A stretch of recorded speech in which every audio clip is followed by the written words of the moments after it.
This is All the Right Marketing, a publishing podcast by Cardinal Rule Press. Now, here's your host, Maria Dismondy.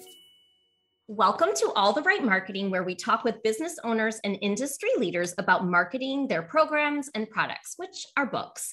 Our guests share tips that help other book lovers, whether you are a librarian, a bookseller, author, or publisher. The truth of the matter here is that the advice coming out of these conversations are for creative marketing across many different industries. Today, we have a guest who is literally about 20 minutes away from me, but we're staring at each other through a screen. Her name is Kat Harrison. She's a Michigan children's book author and chronic illness advocate who loves talking about brains. She's also a huge fan of tacos, headbands, which she's wearing right now, coffee, and dogs, not necessarily in that order. Welcome, Kat. Hi, thank you so much for having me. It's funny that we live so close, and yet here we are meeting over Zoom. Oh my God, meeting over Zoom. And you love to talk about brains. And this is something that I just found to be so interesting and sad at the same time, but I love your perspective on it. You've had a migraine almost every day for 18 years. That would be correct. Yes. I had a pretty pivotal surgery when I was a teenager that led to me experiencing some severe side effects from antibiotics, which has led to chronic migraine. So I pretty much always have a low to moderate grade migraine every single day with definitely full blown attacks. But they thankfully don't happen as much as they used to, which is good. That's fantastic. And for anyone out there who has had a migraine, you can definitely start experiencing that empathy and how that must have been. And, you know, one of the best things about authentic children's literature is, like in your situation, you've experienced it and you're creating content for children about your experiences. So let's jump in and talk about your journey into deciding to write a book. Great. So I've been a writer and really an editor almost my entire career.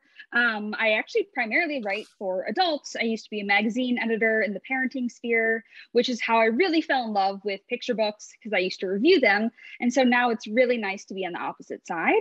And I really feel passionately about writing what you know. And since I am chronically ill and also disabled, I feel like that's really my space to raise my voice and make a difference. There's also just like a really lack of representation about health from people who actually live with the conditions. I know we talk a lot about that, and inclusivity and diversity. Disability is also a part of that.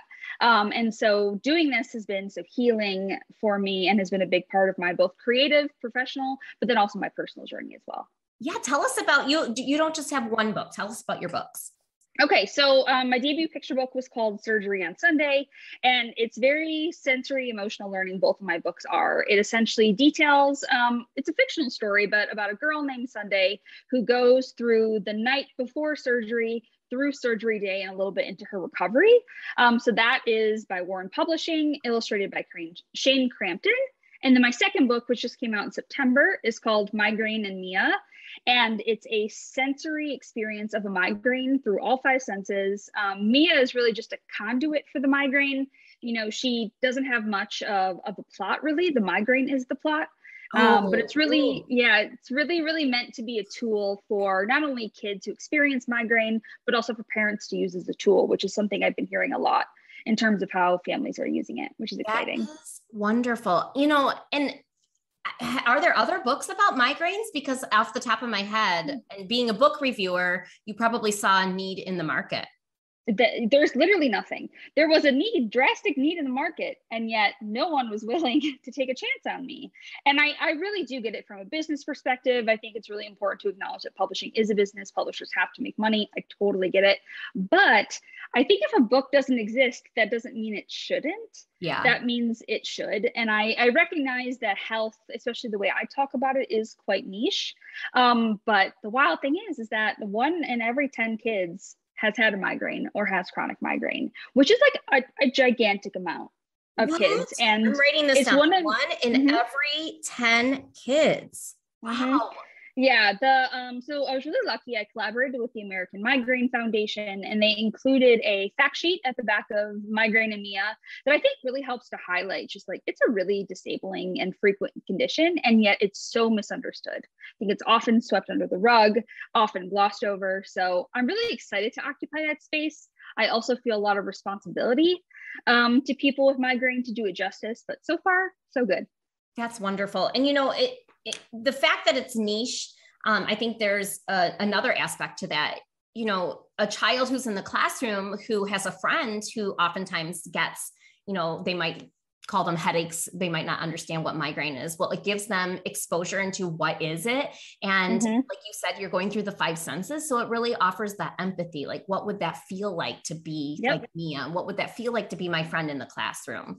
And I think a lot of what our world needs is empathy. We need to be able to understand each other. And when we take time to do that, we care more and we see more kindness in the world.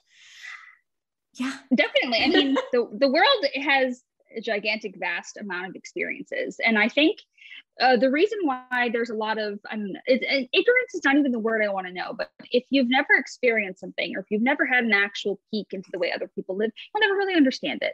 And books are just such a perfect tool for opening conversation and yes, creating empathy as well. Absolutely. Talking about marketing, do you work with influencers? Because I do. Yeah. So because I'm chronically ill and disabled, it turns out I can't do much out in the real world. And COVID has really complicated that for me as well. But Instagram is like the most incredible place for picture books. I had no idea until Surgery on Sunday began. And I think influencers and bookstagrammers and also the chronic illness advocacy world, which is really, really big on Instagram, it's been like a wonderful collection of people. So how are you connecting with these people? Are you searching hashtags, or tell us like how you really get started? I would say I follow a bunch of hashtags. So there's Kidlit art, Bookstagram, children's books, picture books are my jam. It turns out a lot of influencer obviously uses those well-known hashtags. I also I read just a lot of I guess picture book blogs, but things that have been shared elsewhere. I listen to podcasts, reading with kids. I like to listen to that and learn about books and therefore go and find it.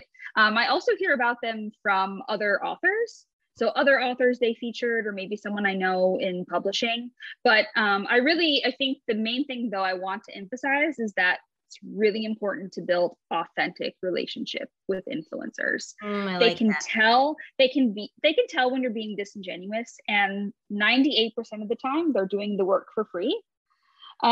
Really all they get out of it is free books and also community. I know that community is really important for them. They love interacting with readers and other families and other influencers, but I think it's very obvious to them when they're being approached purely out of publicity. And I think that's actually like something that I wish more authors understood, this idea that if you put yourself out there and you give someone your book, they don't have to like it and they don't have to review it, and that's okay.